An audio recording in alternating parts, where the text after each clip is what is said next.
Hi, everybody. Hi, everybody. Thank you for tuning in to Tisha Talks. This is an opportunity for us to just share and talk about the things that are on our hearts concerning entrepreneurship, concerning women, concerning motherhood and management of all these things in our marriages. And I'm super, super excited to have Jasmine Chanelle on the show today to talk to us a little bit about what she does and how she's able to just manage it all in the midst of everything that we all have going on. And but before we step into our conversation, I just wanted to welcome anyone that is a first-time viewer. If you have not checked me out before, Tisha Talks is a platform where we encourage, inspire, and empower women to live their best lives, to do all that they have been created to do. And we offer resources on different topics that we feel can help you in this process of moving forward and living your best life. And so today we have Jasmine, and I'm super excited because Jasmine is a coach, a branding coach, and she has actually helped me in developing my brands. And so I'm honored to have her on the show today. I'm excited to talk to you. Thank you for being a part. Thank you for being a part. So I'm going to let you tell everyone a little bit about what you do and all that good stuff. Okay. My name is Jasmine Chanelle, and I am a personal brand coach. And what I help my clients do is take all their successes, their failures, any baggage they have in their past, tie that to their purpose and their gifts, and build a profitable brand off of that, just from telling their story. So I have a really fun time helping female entrepreneurs do just that, turn their story into something they can make a profit off of. And Jasmine is really, really good at what she does. I've learned so much from her. I follow her. I'm a client. Right. And it's super exciting when you see things come together, when you see, like you said, your story evolving and understanding that it is all a part of what you were called to do. And just really flourishing and walking in that space. But we know that as women, we tend to have other roles that we have to play. And it can be, for me, stepping out into this entrepreneur space full time, I would say, encountered some challenges that I might not have necessarily thought came along with it. It's always a surprise for all of us. Nobody's talking about it. Right. I'm like, wait a minute. Okay. So tell us a little bit, I guess, about your family and the dynamics that you kind of have going on. Yeah, so I am a mother of two. I have a 4-month-old and a 5-year-old, and I am also still technically a newlywed. I got married in 2017. And so jumping into full-time entrepreneurship while I was pregnant at the time, while pregnant, and then now with a newborn has been a very interesting journey.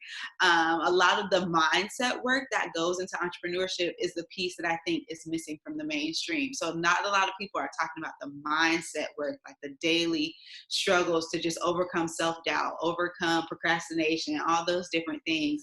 Has been interesting. But as far as my family dynamics go, my husband's a really good partner in this work for me.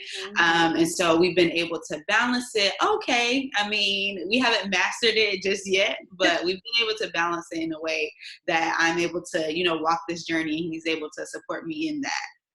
So how are you managing a 4-month and your business? How are you doing that? Like, how are you getting tired? Right. A lot of prayer. I tell people a lot of prayer, a lot of coffee, and I really just don't get a lot of sleep because I've always been a night owl, so I've learned to manage off of just a little bit of sleep, but I'm truly committed to this goal of helping other women share their stories. And I tried it the traditional way. I mean, I tried to climb the corporate ladder. I went and got the degrees on top of degrees that they told me to get, and it just wasn't working out for me. And so I figured if I have to make all these sacrifices, at least I can make them while I'm at home raising my children. At least I can make these sacrifices so I can create some freedom in my life as well. So that's why I decided to step out and do it. But yeah, a whole lot of prayer, a whole lot of coffee is really the only answer I can give. And then some planning, like I'm strategic in planning out my time as well.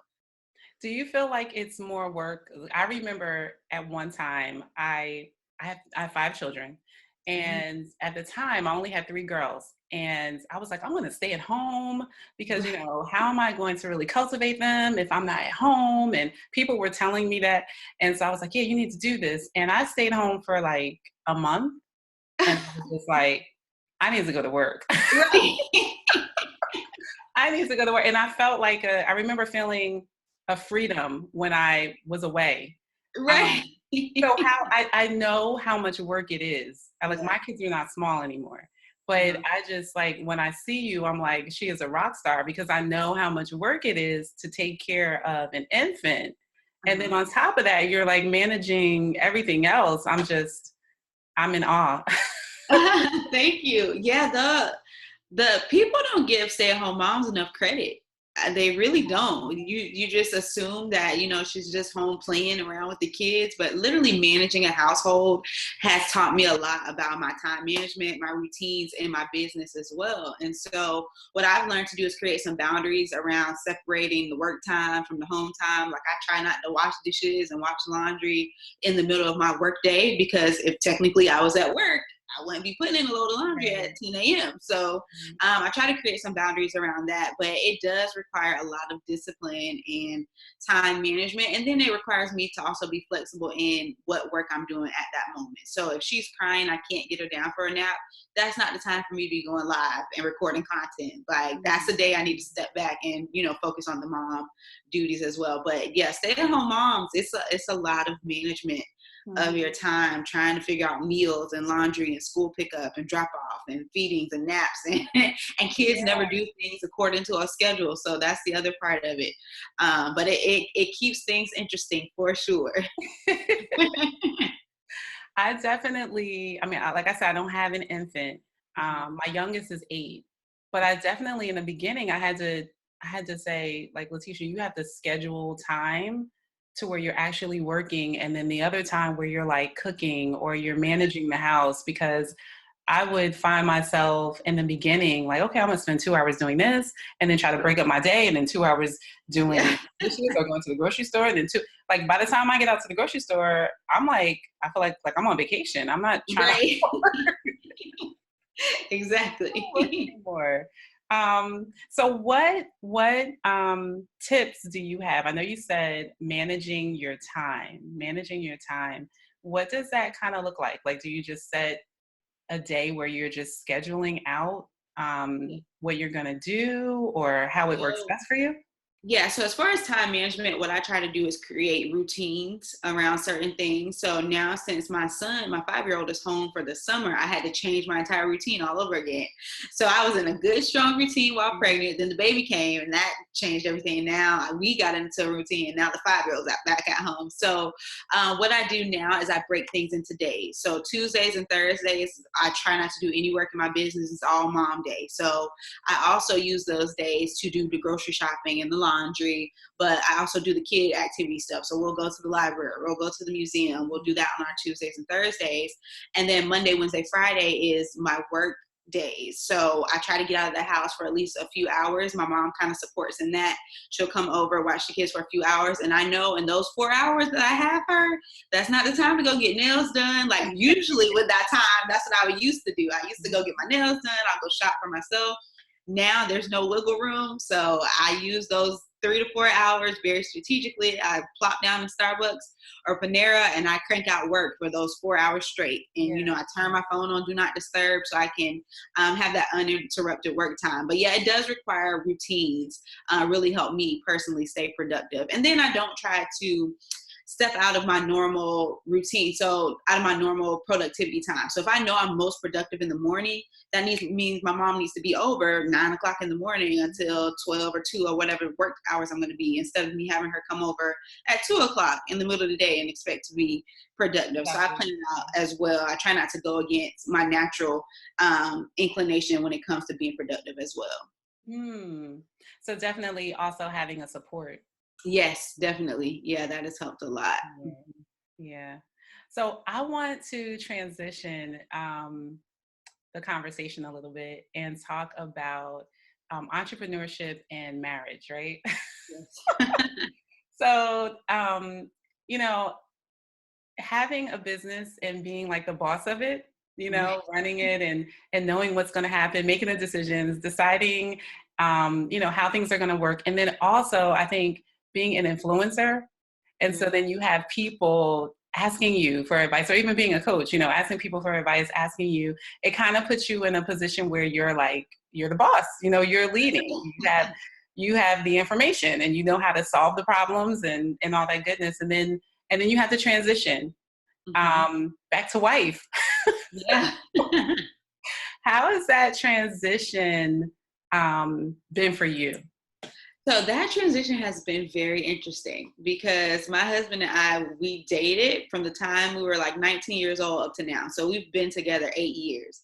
And you change a lot from a freshman in college up until now, us adults raising kids, trying to do the household. It's so interesting to watch the evolution. But one thing I had to learn as a fiercely independent, ambitious woman is like when you step into the partnership of marriage, those roles kind of change a little bit. Mm-hmm. And so in the first couple of years, they didn't. But as soon as we said I do, I felt like it was my responsibility to now play a very different role. And so I had to step back a little. And that doesn't mean you turn off your ambition. That doesn't mean you still don't set goals, that you don't get to lead. But I have to now work on creating an environment where my husband feels empowered to lead. Like I can solve problems all day in my business. I can boss up all day. But in my household, this is the place where he's supposed to lead. Mm-hmm. And so I have to step back and provide an environment where he feels supported to lead. And I may offer advice here and there, but it's not my work to solve the problem. I have to let him solve the problem. So it's been interesting to watch that because like I said, I remember the 19-year-old version of him. I wouldn't have let the 19-year-old version of him solve any problems. Pick out a house, manage finances, never. But in slowly now walking into these roles and letting him lead, they get empowered by us doing that. And so they feel empowered to make those decisions. So it's been interesting. But I think it's important to recognize that difference. Like when you're running your business, you're bossing things all day, you're delegating, you're making moves. It's time to soften up a little bit when you get in the house and allow that space, because if there's not that space for them to make those decisions, then there's going to be some clashing. And so it's important to pay attention to when that space is given and when it's needed. I have found most challenging in that area is now that we've taken a faith walk and we've stepped out in entrepreneurship, and there's like so much uncertainty. Even from like a financial perspective, it now positions me as someone who has like always been gainfully employed and, to now be dependent upon him being the breadwinner. And I was just like, okay, so and then it puts it also, I think it puts a new pressure on you. Like I have to make this work. And I mean, really you don't have to make it work, because at the end of the day, he's responsible, for the household, and we made this decision together, then, you're taking on that responsibility. But I think for the type of independent woman that I am, it is like a whole new humbling experience, I would say. Yeah. I've been reading this book. I have it. I've been reading this book called Liberated Through Submission. Look, I need to write this down. P.B. Wilson. It is really, really good. And one of the things that it has taught me, like she talks about Adam and Eve, and she talks about how Eve by nature was an independent woman. Like nobody had to tell Eve to go over to this tree to have this conversation with the serpent. Like she was making decisions. She was doing like, and then Eve was like, I'll fill Adam in, and I'll let you know. And so you want to come along and do this with me type thing. And I'm like, and she was just saying how it is our nature to be independent and to do these things. And so that was like, life-changing for me, because I was like, something must be wrong with me, because I'm difficult. Right, because you know some of those women who step into that role and they're ready to like be domesticated queens and like run the house and chill. And I'm like, girl, that is not me. No. That's not at all. It takes some work. Not at all. And so I've learned from this though. The reason why I bring her up is because one of the things that she was saying was that it's about reverencing the position, right? And so she gave this story of, like, I think President Reagan and how he was in office, and a lot of people didn't think necessarily that he should be there or that he got there fairly. But they were doing this press conference, and there was this one reporter who was like very abrasive and like very harsh with him and like disrespectful. And after the session where they were having this conversation, the White House got flooded with mail, and people were disappointed and outraged by the behavior of the reporter. And it wasn't because, and they were saying that it was from people who thought he should be president and people who didn't. The reason why they were upset was because of the disrespect of the position. And so, it was like a light bulb went on it. And she was saying, like, you are called to reverence him because you've given him that position in your life. Right. Woo! Like, this morning, you gonna do this morning, Tisha? You gonna take us down this morning? That's true, because we chose. Like, there's nobody dragging you to the altar. Like, when you pick out that white dress and you pick out your flowers and all that kind of thing, nobody prepares you. And these are the conversations that need to be had, because nobody's preparing for what happens after that. People are just like, oh, you get married, you buy your house, you have kids, and live happily ever after. There is deep mindset work that has to go into marriage, just as it does in your business. Like, there's strategy that's needed in all parts of our life. So, that's the reverence of the position is a big one. It's such a challenge, and I think when you're dealing with women who are going into entrepreneurship or are entrepreneurs, we are already built a certain type of way, right? For us to even really show up in that space. And so I think that this is like a challenge where it's like, oh, I gotta dial down. Like, and dialing down doesn't mean that I am, because I think the word submission has a bad connotation. Yeah. But I didn't learn that either until I went through premarital counseling, and he like showed me in the Bible why it's important, or like you said, reverence of the position. And so I had never heard of it. It was always spoken in a negative connotation, because most of the women in my life are not married. And so I had to walk this journey and figure this out on my own. And submission was always seen as a bad thing because you didn't want to be dependent on the man. But no, if you choose the right partner, this is the person you're devoting your life to. This should be a comfortable part of, being submissive to that should be comfortable. Definitely. That's like a whole nother topic. Yourself. Whole nother support group. So now, whole nother topic on its own. So I wanted to ask you, what advice would you give someone who is looking to step out into entrepreneurship, who is a mother, who is a wife, but maybe they don't have the support? Maybe they don't have the support as far as the children are concerned, or maybe even their spouse isn't really supportive or understanding of what it is that they want to do. How would you, what advice would you give them for that? I get that question a lot from entrepreneurs who are entering my program. They always say, oh, I have to talk to my spouse first, or I don't know if I can do this. And my biggest advice is create some results. Like, my husband wasn't 100% on board. I just came home like, oh, I think I need to quit. And he's like, well, wait, what? Hold on. We got money goals. We have savings goals. We have kids. We have another kid on the way. Like, what? Wait a minute. Like, you can't make those emotional decisions.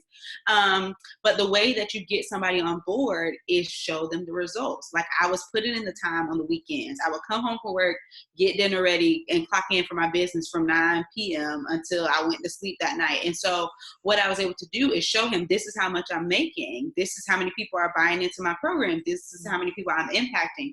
And so when you're able to create those results, then it's easier to gain your spouse's buy-in, or your partner, or even family members who are maybe going to support you by watching your kids.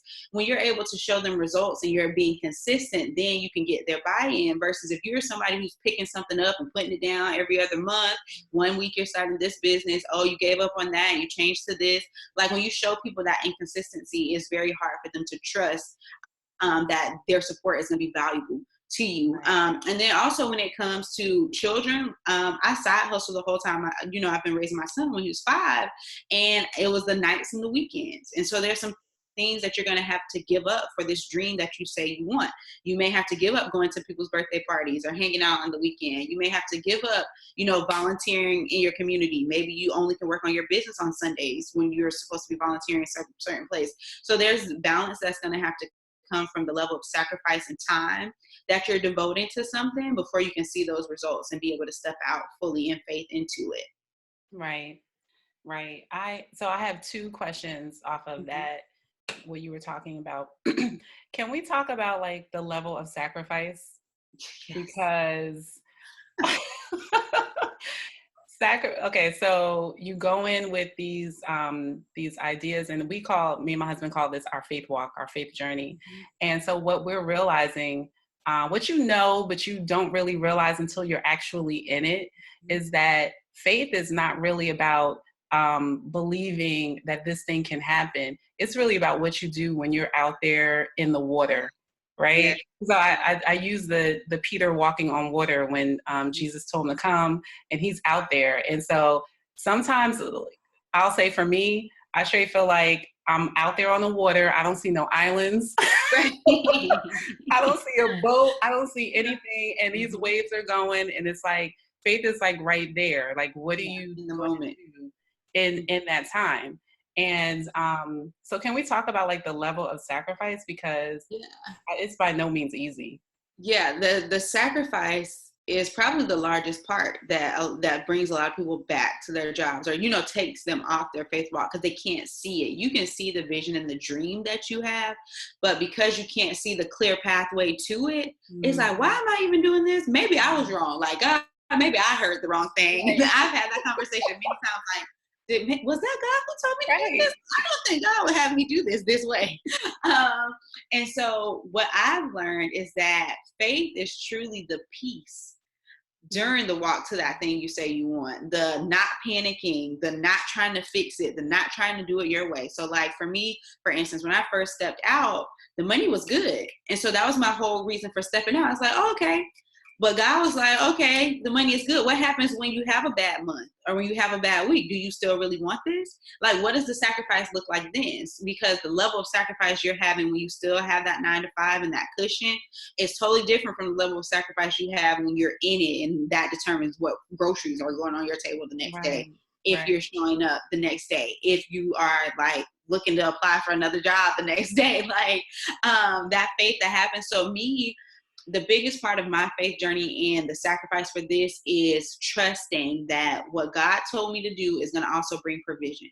So when those times where it doesn't look like the money is coming in, when things are inconsistent, do I take my foot off the pedal and be like, okay, I can't do this? Or do I like go even harder? And so for me, when things get scary is when I know I need to have the most peace, because I'm stepping out of faith and I'm stepping into fear.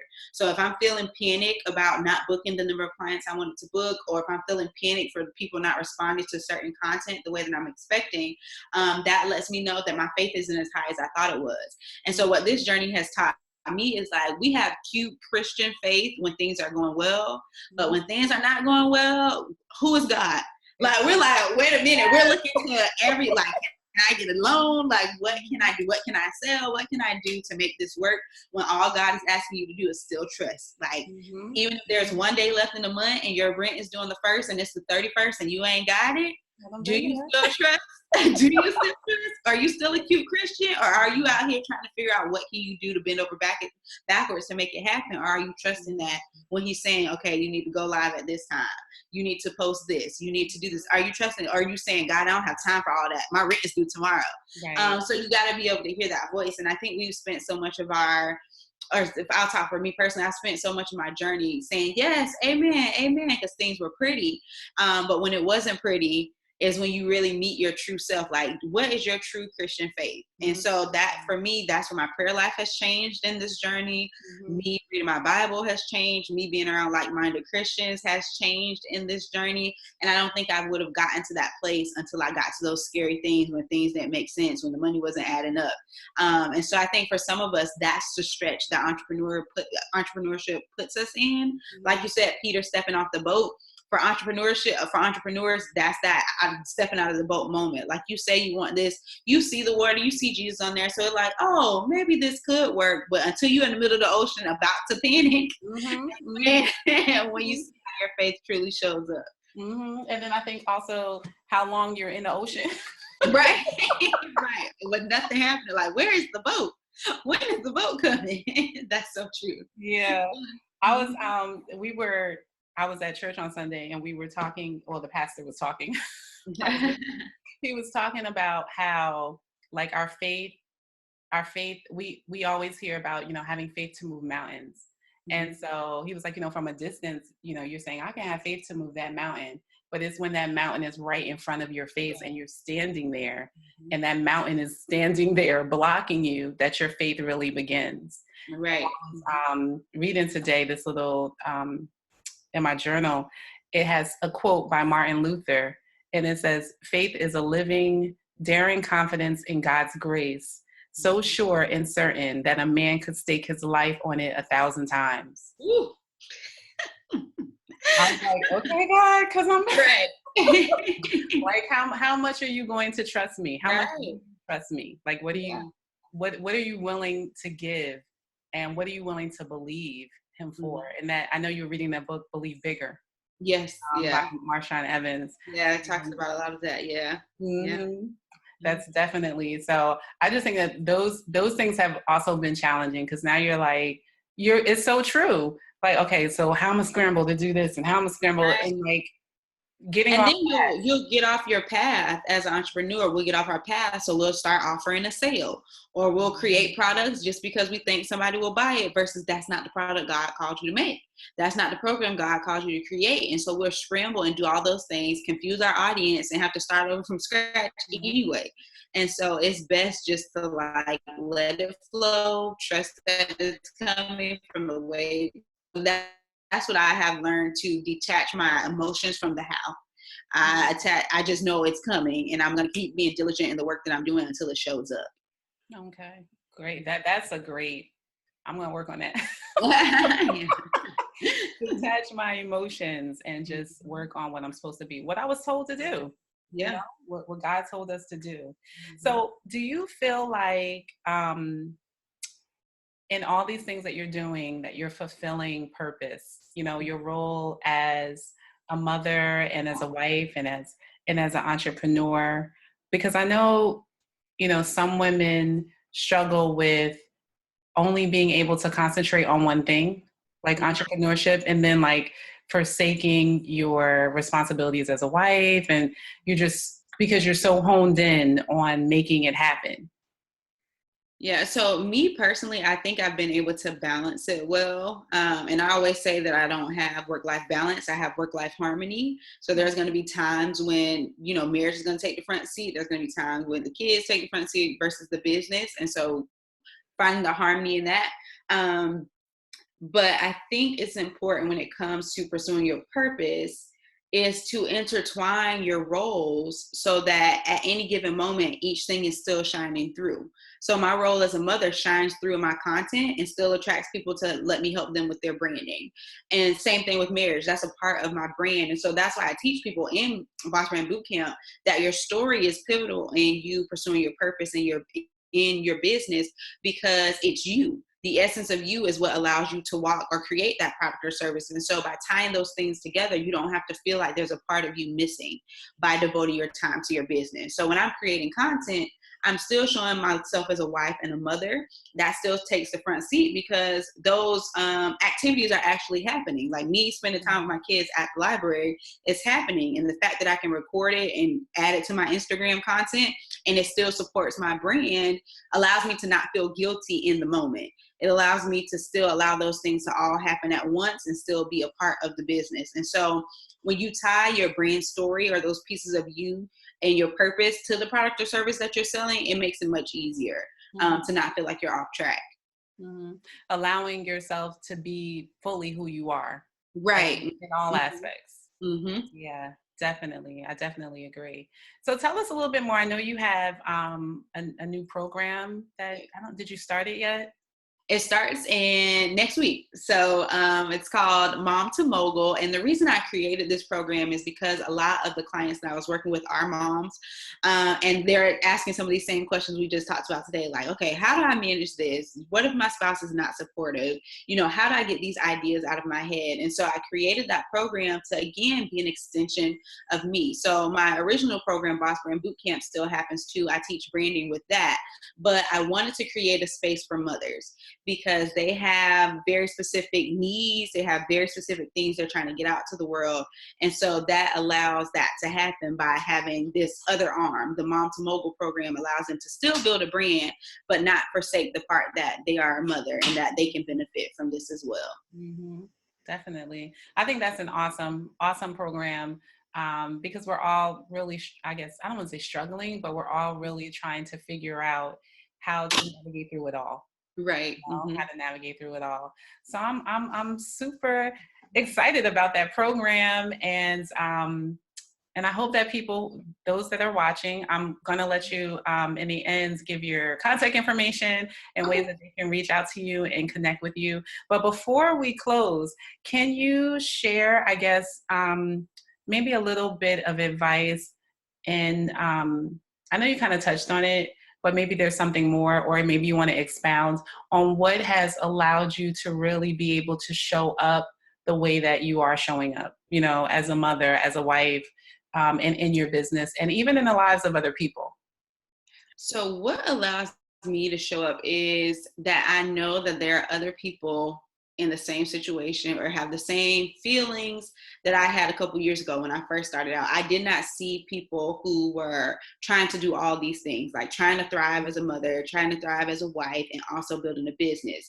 The narrative that was in the online space and like just even in society was like, okay, if you're an ambitious woman, you're probably not getting married and you're probably not having any kids. You're just focused on climbing the corporate ladder or building your business. And so I thought that I wanted to shift that narrative, especially for the next generation, for the millennial generation who has access to all of these resources, but may not see how they can fit career and motherhood and wifedom in the same thing. And so that larger picture is what allows me to show up over and over again, because I want to show people that it's possible to have all three. Like you can be a mom, a wife, and run a business, and have time for yourself and have your own identity.